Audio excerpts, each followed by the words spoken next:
Preciso de ajuda para ajudar minha mãe. Ela vive casada com meu pai há 35 anos. Sempre viveu uma vida conturbada. Sempre foi reprimida e sempre teve muito medo dele, pois ele é totalmente narcisista. Aí ela abre parênteses. Tenho, inclusive, muitos traumas, porque o relacionamento deles era e ainda é tão ruim que me afetou bastante. Fecha parênteses. Agora, ela não tem mais medo dele. Se libertou. E vive a vida que quer. Sai sozinha, com as amigas, usa as roupas que quer, posta as fotos que quer. Ele não gosta de sair. Sempre diz que está sem dinheiro. Quando saem juntos, ela paga o dela e ele paga o dele. Isso quando ela não paga toda a conta sozinha. Ela já tentou se separar. Ficaram 1 mês longe. Mas a família dela, aí ela abre parênteses, minha avó, que é uma cristã assembleiana, pentecostal roxa, e toda a parentela a pressionaram a voltar. Fecha parênteses. Então ela voltou. E então aí, e estão aí até hoje. E só surgem novos problemas, óbvio, né? Não tinha como ser diferente. Só que agora é o problema sexual. Ele é diabético e sofre de ejaculação precoce. Porém, minha mãe diz que desde o início do matrimônio ele sempre foi assim. Eles têm brigado muito por isso. Ela tem apetite para todo dia. Ele sopra de vez em quando. Ele alega estar doente, mas não procura se tratar. E ainda manda ela procurar outro homem. Diz que ela mais parece uma cachorra no cio. Mas ela manda ele ir embora e ele não vai. Não a larga de jeito nenhum, por nada. Ela tem medo de separar e ser castigada por Deus. Me ajuda, me diga algo para eu mostrar para ela e quem sabe ela perca esse medo. Puxa, minha amiga. Que a religião colocou nela. Pois é. Duro é recalcitrar contra os aguilhões, já diz um verso bíblico. Duro é recalcitrar contra os aguilhões. Pelos frutos os conhecereis. E Jesus complementa: não se podem colher uvas de espinheiros e nem figos de abrolhos. E a mãe dessa nossa amiga aqui chegou um momento que percebeu que não dava para colher uva de espinheiro. E aí ela resolveu se afastar para ver se ela encontrava uma árvore compatível com o fruto que ela gostaria de desfrutar.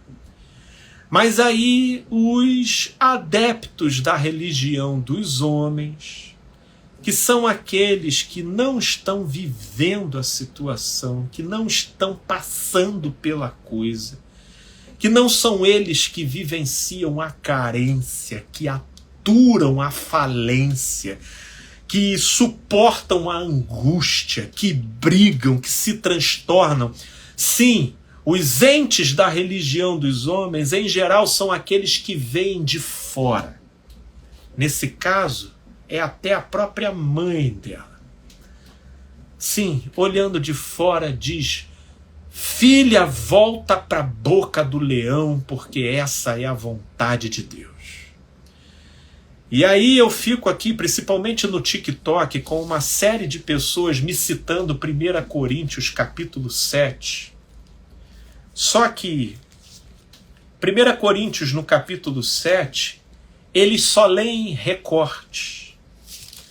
eles só leem frases fragmentadas e porque essas frases reproduzem literalmente o que eles pensam que isso seja, logo eles se veem autorizados e na ousadia presunçosa de que eles sabem que estão falando a verdade. No entanto, eu quero aqui, junto com vocês, ler a colocação de Paulo, o apóstolo, em 1 Coríntios, no capítulo 7, quando ele vai falar aos casados. É fato aqui notar alguns detalhes, porque senão vamos partir para uma interpretação literalista, que é uma das coisas que eu mais critico no ponto de vista dos religiosos. Então nós temos que entender o contexto. E o contexto é: Paulo, ele vivia sob a emergência de que o reino de Deus já se estabeleceria a qualquer momento com o retorno da manifestação de Jesus. É por essa razão que ele não casou.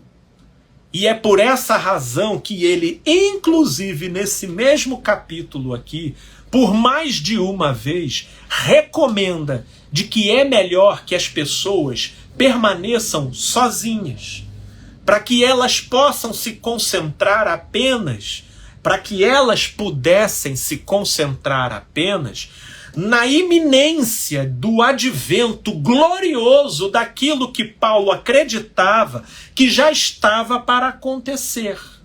Essa, inclusive, era uma expectação muito presente, não só de Paulo, mas de todos os demais apóstolos.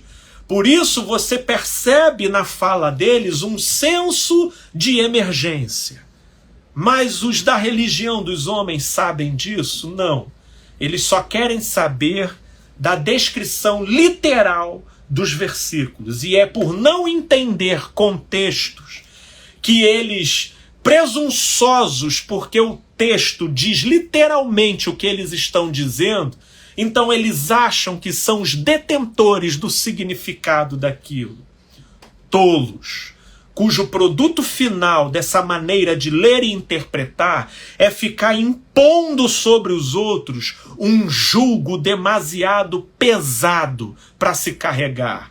Diga-se de passagem, exatamente o que Jesus denunciou em Mateus capítulo 23.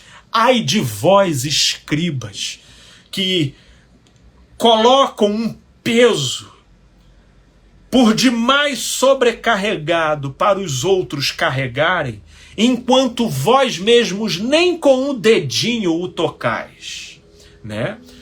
Portanto, nessa direção, vamos ler aqui 1 Coríntios capítulo 7, a partir do verso 10, tá? E Paulo, a partir do verso 10, ele vai dizer acerca do que é o ideal, para depois ele trazer uma perspectiva existencial. Então vamos começar pelo ideal. Ora, aos casados ordeno, não eu, mas o Senhor, que a mulher não se separe do marido. Se, porém, ela vier a separar-se, que não se case, ou que se reconcilie com seu marido, e que o marido não se aparte de sua mulher. Esse daqui é o ideal, ok? Um ideal que, inclusive, faz jus a esse senso emergencial de Paulo, no modo como ele tinha a expectativa do advento e do desfecho desse mundo, ainda naquela peregrinação dele e dos apóstolos. Então, separou, não se case. Inclusive, ele fala para solteiros: olha, é melhor que não se case. Mas se for para viver abrasado, é melhor se casar. Se não der para controlar isso, então se casa. E a razão dessa fala de Paulo também carrega esse aspecto dessa perspectiva que ele tinha da iminência da consumação de todas as coisas. Mas existe também o aspecto de um ideal que Paulo comunica aqui. Sim, um ideal desde lá do Éden, né? Era de que aqueles que se juntaram permanecessem juntos, né? E isso faz parte. Agora, veja o verso 12, que é interessante aqui, se vocês forem nos meus vídeos, principalmente aqui no TikTok, tá cheios desse 1 Coríntios 7, 10 e 11. Mas eles ignoram solenemente o restante do texto. Agora Paulo ele fala sobre o ideal, agora Paulo vai dizer uma perspectiva existencial. Um panorama que, embora não seja o ideal, seja o mal menor a ser viabilizado num mundo caído e de pessoas relativas. E que justamente porque são relativas, por causa do pecado, por causa da queda, às vezes permanecer casado não é uma coisa que depende de um, vai depender dos dois, e se os dois não colaborarem, a coisa não vai para frente. Então, num mundo mau, onde nasceu cardos e abrolhos, e uma série de distorções e deformações aconteceram, criando incompatibilidades. Aí vocês acham que essas incompatibilidades e distorções não iriam acontecer também no casamento? Então, para que aquilo que foi criado por Deus e é bom, não se estabelecesse como opressão, como escravidão, para a vida de pessoas sinceras, procurando viver o melhor de Deus nessa terra, Paulo então faz uma leitura existencial a partir do verso 12, do mesmo capítulo. Aos mais digo eu, não o Senhor.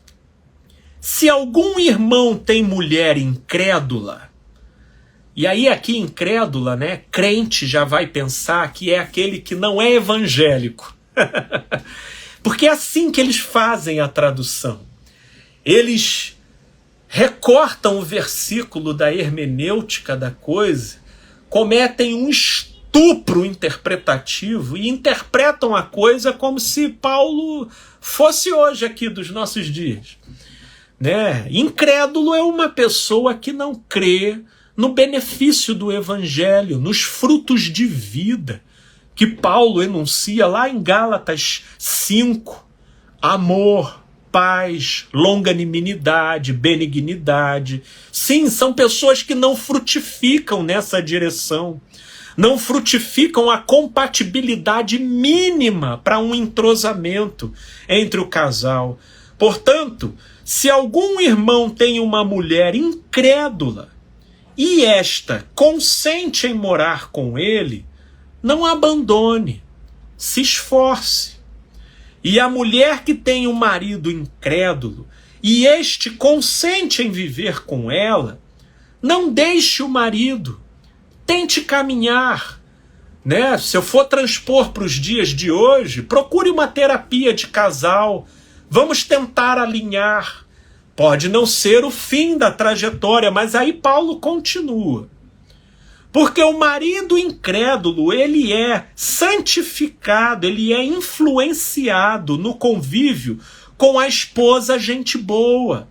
E a esposa incrédula, ela é influenciada no convívio com o marido crente, gente boa, crente na vida, no equilíbrio, no bom senso. Sim, existe essa fenomenologia de influência para o bem. E quando isso acontece, meu Deus, estamos no melhor dos cenários. Concordam? Né? Inclusive ele diz, de outra sorte os vossos filhos seriam impuros, porém agora possuem uma influência boa, ou seja, são santos.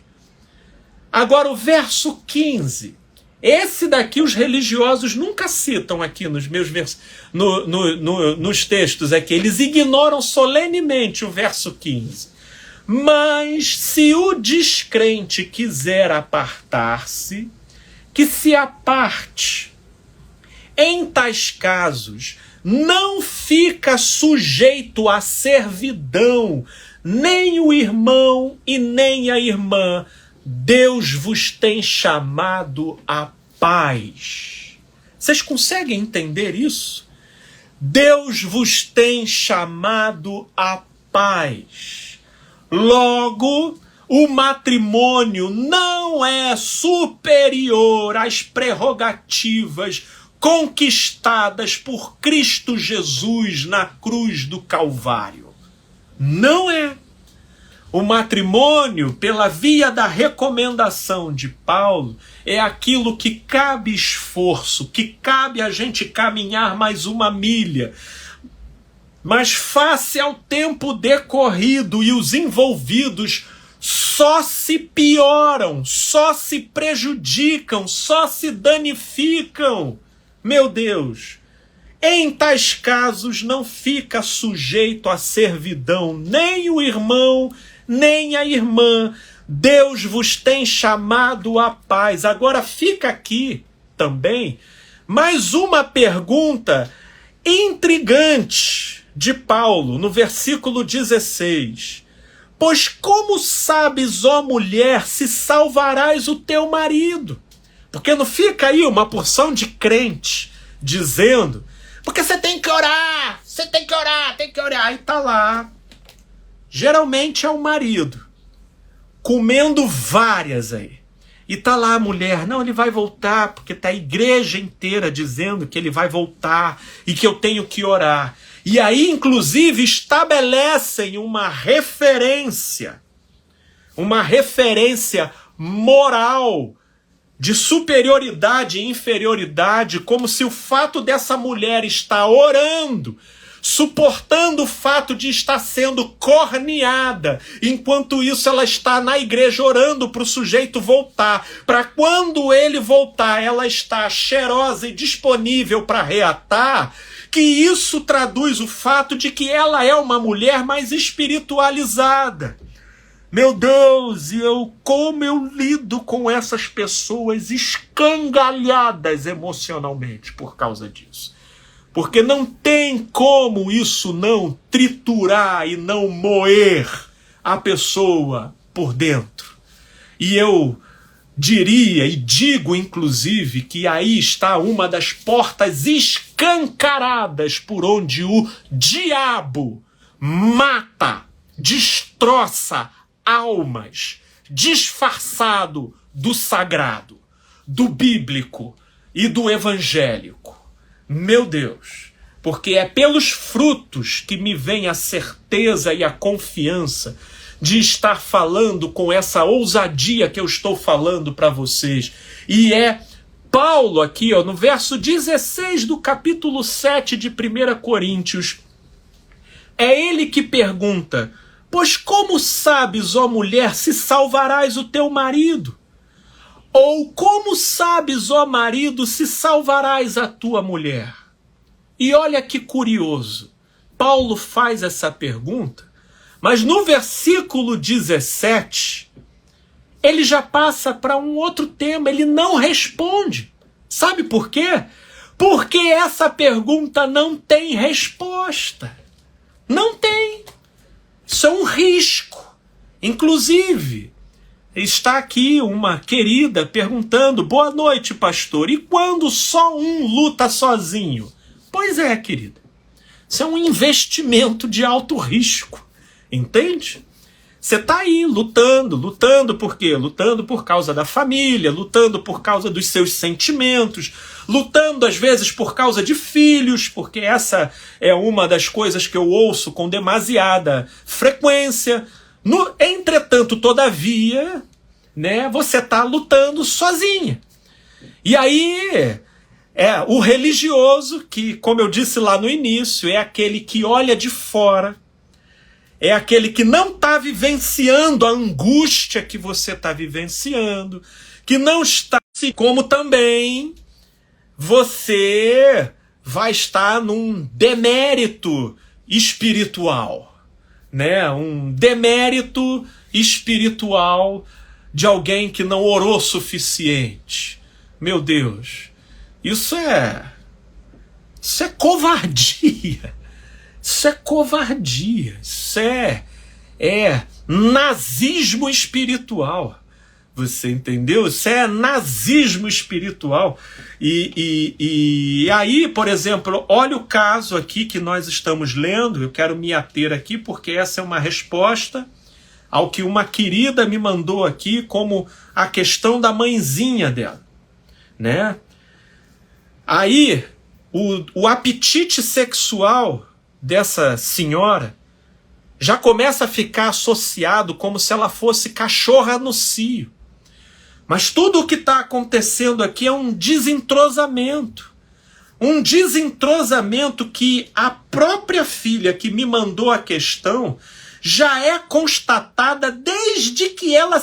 E foi esse casal simular uma separação, caiu todo mundo em cima dizendo, todo mundo que assiste de fora dizendo, fica junto, para aquilo que na verdade é absolutamente legítimo, é absolutamente positivo, mas vão criando rótulos negativos e aqui reside o perigo. O perigo desse rótulo negativo se introduzir na própria crença da pessoa sobre ela mesma. E é aqui que começa o X da questão. Porque essa mulher aqui, que por causa do apetite dela, passa a ser tratada como uma cachorra no cio pelo marido, e que eu não estou dizendo que ele esteja errado, ele só tem uma outra frequência, mas ele quer ficar junto, e quer ficar distratando, e quer ficar mandando ela procurar homem fora, como se isso não tivesse implicações psicológicas. Conseguem ver o nível? E aí ela diz que esse camarada, o pai dela, era narcisista, e eu concordo. Porque ele só quer satisfazer aquilo que interessa a ele. E quer empurrar a mulher a dar o jeito para satisfazer o que ela precisa em outro canto, mas fica com ele. Nossa, tudo isso é malignamente adoecedor. Adoecedor. E na medida em que ela começa a introduzir esses rótulos como crenças equivocadas sobre ela mesma e passar a sentir vergonha da sua sexualidade, do seu apetite, aí pronto, o estrago está feito, a doença está estabelecida e esse casamento passa a funcionar como algo pior do que um encosto. Pior do que uma possessão maligna. E isso é muito triste. Gente boa e querida, eu creio ter trazido aqui a resposta para nossa amiga, que eu espero de coração que reflita em todas essas coisas que eu falei, e a minha oração é para que essa pessoa, para que a mãezinha dessa pessoa que mandou aqui a questão, não queira ser nada para ninguém além daquilo que Deus sabe que ela seja. E que se baste na justificação que vem de Deus. Porque disse Jesus, se os teus pés te escandalizam, arranca-o e lança-o para longe de ti, porque mais vale entrar no reino manco do que ir lá, do que ir com os dois pés lá para onde há choro e ranger de dentes. É assim também com a nossa reputação. Certamente muitos, ao escolherem pela penosa decisão de se separar, porque isso para quem tem caráter é assim que é encarado, sim, ela terá a sua reputação altamente recriminada. Porém, se a tua reputação ilibada te faz tropeçar, é mais válido comprometê-la e caminhar na direção do reino, do que permanecer com a reputação ilibada, mas caminhar em direção de onde há choro e ranger de dentes. Que a luz e o discernimento seja sobre esta senhora,